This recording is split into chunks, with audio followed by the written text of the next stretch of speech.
կխնդրեի նաև մեր քաղաքացիներում այդ որպեսի sense տարածված կարծրատիպեր կան գյուղական համայնքներում, որ տպավորություն կա, որ ծրագրերը հասանելի են արդյունաբերական մասշտաբների գործունեություն ծավալողներին, կուզենայի ավելի բարձ խոսքով մեր քաղաքացիներին ասենք, որ ինչ կետից կարելի է սկսել որոշակի քիչ ավելի ներդրում պահանջող, ավելի փոքր չափերից, որտեղ էկոնոմիկայի նախարարությունը կարող է մեր քաղաքացուն, գյուղացուն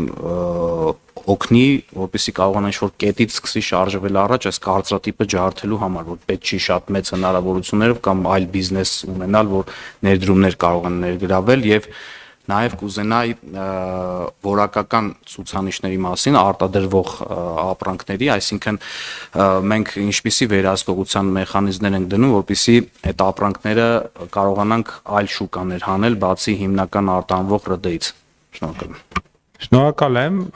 լավ հարց էր,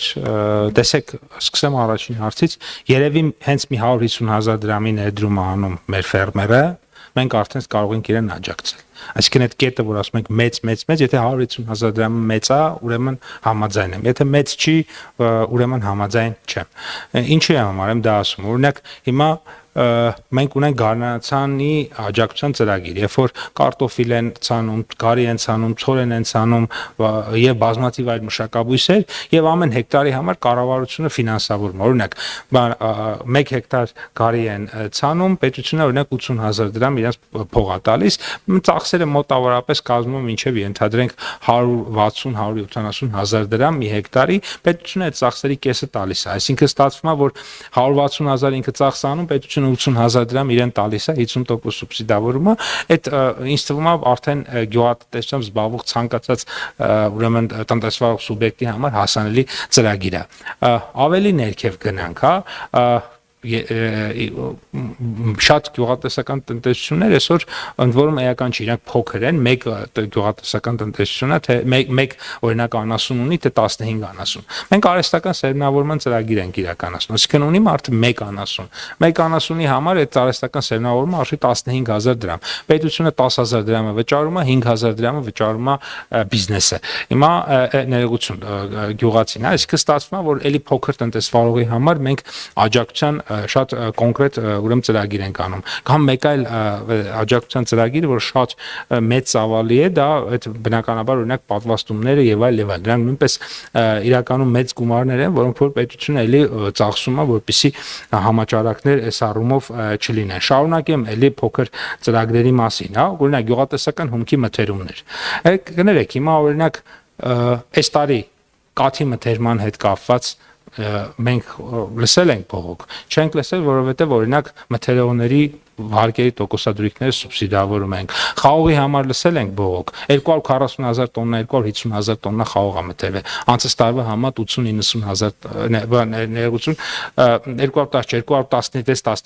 տոննա, ներողություն եմ խնդրում։ Անցած տարվա համեմատ էլի մի 50-55,000 համարյա ավել խաղող է մթերվել։ Իհարկե օպերատիվ տվյալներն հələ կամփոփենք։ Լսել ենք, որ մեկի խաղողը մնա ուրեմն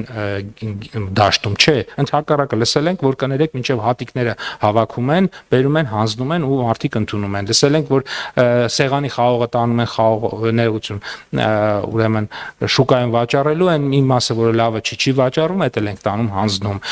Լոլիկը այս տարի էական մի մոտ 7-8,000 տոննա ավել էր եղել անցած տարվա համեմատ։ Մի կիլոգրամ լոլիկ մնացել է, ուրեմն դաշտում չի մնացել։ Այսինքն այս ծրագրերը, հիմա որ ասում ենք մեծի համար ենք անում, հա, դրանից մեծը գալիս է այդ վարկը վեկալում է, մենք էլ այդ տոկոսները սուբսիդավորում ենք, բայց որ այդ մեծի վարկի տոկոսադրույքները չսուբսիդավորենք, ինքը խաղողը չի առնի, ինքը կաթը չի առնի, ինքը պոմիդորը չի առնի, ինքը բադրիջանը, ուրեմն սմբուկը չի առնի, այսինքն դրանք կմնան։ Հետևաբար սրա շահառուն ի վերջո նորից ուրեմն մեր գյուղաբնակ քաղաքացիներն են։ Հաջորդ ծրագիրը օրինակ գյուղատնտեսական նշանակության հողերի կոնսոլիդացիայի ծրագիր։ Ասում ենք 5 հեկտար հող միավորեք իրար հետ, բերեք այդ հողի ուրեմն կադաստրային արժեքի 30%-ը ձեզ տանք։ 5 հեկտար հողը օրինակ ենթադրենք Հայաստանի շատ մարզերում, չեմ ասում Երևանում կամ որտեղ երևի թե չկա էլ տենց հնարավորություն, հա, կամ Երևանամերձ շրջաներում, այդքան շատ մեծ գումար չէ, այսինքն մարդիկ եթե ուզում են իրապես գյուղատնտեսությամբ զբաղվեն, կարան 5 հեկտար հող միավորեն, մենք էլ այդ գումարի մի էական մասը իրենց կտան, կստացվի, որ ուրեմն շատ մեծ աջակցություն։ Սպանդանոցային ծառայությունները, մարդիկ այսօր տանում են իրենց անասունը մորթելու, այդ սպանդանոցային ծառայության գումարը կառավարությունը վճարում է։ Մասը շահառուն սպանդանոցն է, թե ուրեմն գյուղացին կամ ֆերմերը, որ այդ ամեն ինչով ուրեմն զբաղվում է։ Եվ բազմաթիվ այլ ծրագրեր կան, ես հիմա ասես նայում եմ այս մեր բոլոր ծրագրերը, օրինակ ուրեմն խոշոր եղջերավոր կենթանի բաներ է։ Ունենք այդ ծրագրերից մեկը, որը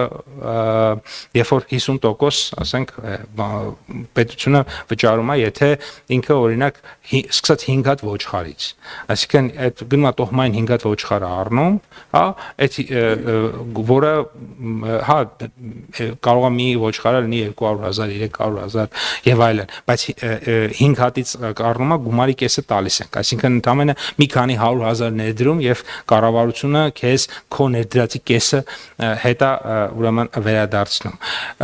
եւ այսպես շարունակ, այսինքն ես ուզում եմ նշել, որ գյուղտեխնիկայի լիզինգը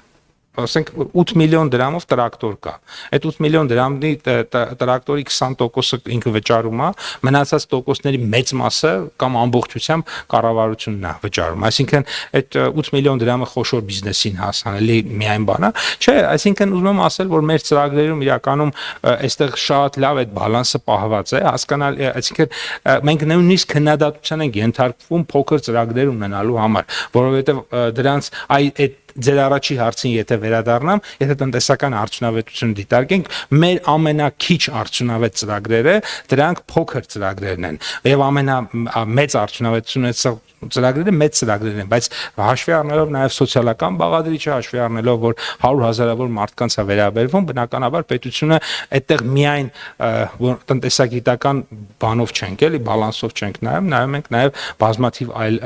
տեսանկյուններից, այս տեսանկյունից շնորհակալ եմ հարցի համար։ Իսկ ինչ վերաբերվում է ձեր մյուս հարցին, այստեղ շատ ակտիվ աշխատանք ենք իրականացնում, որպեսզի հայկական ծագման ապրանքների մրցունակությունը կարողանանք բարձրացնել միջազգային շուկաներում եւ ըստ էության ես պատասխանեցի ձեր հարցին, որտեղ որ մենք խոսում ենք օրինակ այն հանգամանքի հետ, թե ինչպես է պատահում, որ ուրեմն ոնց անենք, որ արտահանումները դիվերսիֆիկացնենք, այստեղ էլի շատ կարևոր նշանակություն ունի էլի դեպի օրգանական գյուղատնտեսություն, ինտենսիվ գյուղատնտեսության, որտեղ ծախսերը ավելի քիչ են, որտեղ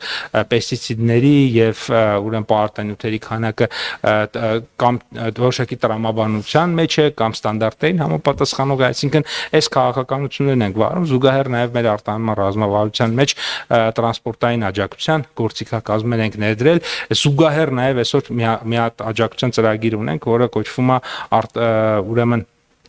երբ որ մենք արտահանման մաքսատուրքերը սուբսիդավորում ենք եւ դրանից օրինակ օգտվում են բազմաթիվ պտուղ ներողություն, բազմաթիվ պահածոներ արտադրող ձեռնարկություններ, որտեղ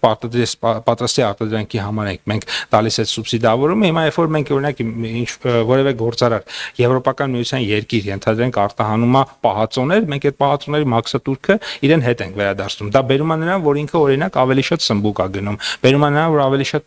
լոլիկ է գնում, բերում է նրան, որ ավելի շատ պղպեղ է գնում, այսինքն շղթան հասնում է մինչև վերջին ուրեմն գյուղատնտեսությամբ զբաղվող անձին, այս առումով մեր քաղաքականությունները իրար փոխ լրացնող են եւ իհարկե նաեւ շատ լավ առիթ է դրա մասին էլ ասեմ, մենք ուրեմն Գերմանիայում մի համաձայնագիր ստորագրեցինք, որին եւ միացանք Import Promotion Desk կոչվող հարթակ կա, այդ հարթակում Գերմանիայի խոշորագույն ներմուծողներն են եւ զարգացող երկրների արտահանողները, ընդ որում զարգացող ամեն երկիր չի կարող մտնի։ Հայաստանը նոր իրավունք ունեցավ այդ ուրեմն հարթակին միանալու, որը հնարավորություն է տալու մեր արտահանողներին հանդիպել մի հարթակում Գերմանիայի խոշորագույն ներմուծող առևտրային ցանցերի հետ եւ դա ռեալ հնարավորություն է առաջին անգամ գերմանական սուպերմարկետներում, ասենք, չգիտեմ, DM-ում կամ մյուսում հայտնվելու համար։